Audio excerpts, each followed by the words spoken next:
Bonjour à tous et bienvenue sur boursicoté.com pour cette nouvelle analyse technique Forex, matières premières et crypto-monnaie.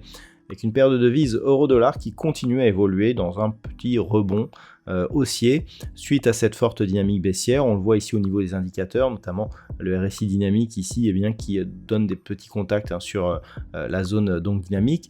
On n'est pas encore en zone de surachat, par contre on manque un petit peu de volume. Donc clairement c'est un mouvement de rebond mais qui n'est que technique. On s'attendait à avoir ici un mouvement suite à cette forte baisse qui aurait pu nous donner des signaux d'un éventuel retournement. Sauf que pour casser, je dirais, cette dynamique, il faudrait casser le précédent point haut significatif et donc au moins cette zone des 1,0925.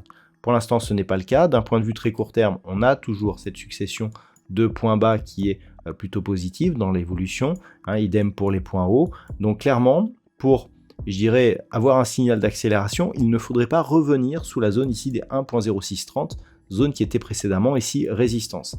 Tant qu'on ne revient pas, on peut potentiellement avoir une accélération qui pourrait nous permettre justement de casser 1,0780 et de revenir sur 1,0925. Mais tant que ce n'est pas le cas, on reste dans une phase de rebond limitée, dans une tendance dynamique baissière forte, qui reste donc la tendance de fond, et une cassure de cette zone des 1,0630 viendrait mettre en risque l'évolution de ce rebond, avec en cas de cassure des 1,05, une validation de la poursuite de ce mouvement baissier en direction des 1,0360.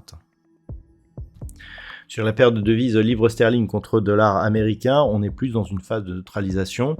Alors certes, suite à l'apparition ici de ce nouveau plus haut significatif, on rentre ici dans une petite phase de hausse, mais c'est un petit peu comme ce que nous avons sur la paire de devises euro-dollar. On a ici une forte dynamique baissière, on a un rebond qui a été dans un premier temps neutre, puis qui essaye ici de devenir haussier. C'est poussif, il faudrait revenir au moins sur cette zone des 1,2610 pour commencer à avoir des vrais signaux de retournement, et encore même sur 1,2610 si cette zone s'imposait comme résistance après avoir été support ici et donc suite à la cassure, on serait toujours dans une tendance de fond qui serait baissière. Donc on est loin des niveaux de retournement pour l'instant, donc on est dans un petit mouvement de neutralisation voire de légère hausse, mais ça ne va pas plus loin. Attention à un éventuel retour sur cette zone des 1,20 qui est un niveau de support majeur. Sa rupture me donnerait un très fort signal de la poursuite justement de ce mouvement baissier, voire même d'une accélération de la volatilité. Sur l'or, le niveau à surveiller se situe à 1957 $ l'once. Alors on pourrait le décaler sur cette zone ici des 1950. C'est globalement une zone un petit peu large. Donc pour l'instant, on est en train de l'attaquer. On est en train aussi d'attaquer la moyenne mobile 20 exponentielle suite à un contact sur la bande de Bollinger supérieure et sur cette zone de résistance des 2005 $ l'once. Pour l'instant, ce n'est pas trop grave. Il ne faudrait pas durablement évoluer sous cette zone des 1957, puisque là, on viendrait commencer à affaiblir cette dynamique haussière qui avait permis au cours de l'or de revenir ici sur cette zone des 2000 $. Si on trace les retracements de Fibonacci sur cette phase, on se rend compte que l'on est à peine en train de casser le retracement à 23,6% de Fibonacci. Il faudrait casser ici la zone des 1933 pour casser le deuxième retracement. Donc pour l'instant, et par rapport à cette dynamique, on est vraiment dans une phase de consolidation qui fait que on pourrait encore descendre, mais sans pourtant remettre en cause toute cette dynamique. Mais on va commencer à l'affaiblir. Donc 1957 est vraiment un niveau important. S'il cassait, on aurait donc un objectif à 1933 voire 1910 $ l'once, mais on pourrait commencer, donc on commencerait à affaiblir cette tendance et on s'éloignerait d'un possible retour de l'or sur une zone au-delà des 2005 et donc sur un nouveau record sur cette résistance 2070 $ l'once. Au niveau du WTI, je vous avais indiqué qu'une rupture ici de cette zone des 80,50 pouvait provoquer de la volatilité puisqu'on n'avait pas grand chose entre cette zone et 76,30.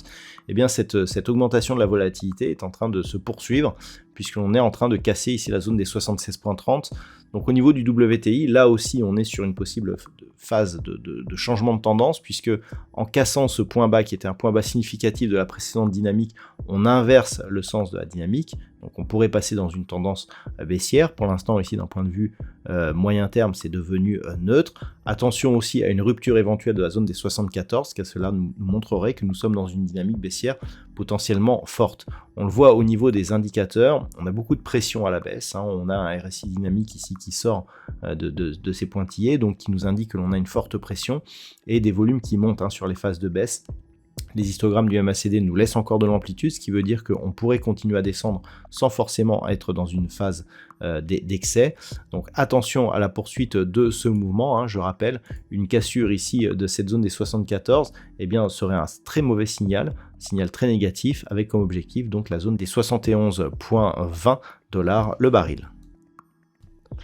Et enfin, au niveau du Bitcoin, eh bien, nous sommes dans une configuration qui, là aussi, nous donne des signaux d'affaiblissement. Alors, on a effectivement un signal d'affaiblissement sur les indicateurs. On voit ici sur les histogrammes du MACD, on le voit au niveau des volumes, forte baisse. Par contre, au niveau du RSI, on reste au-dessus de la zone, on reste dans la zone de surachat, hein, puisqu'on est au-dessus des 70.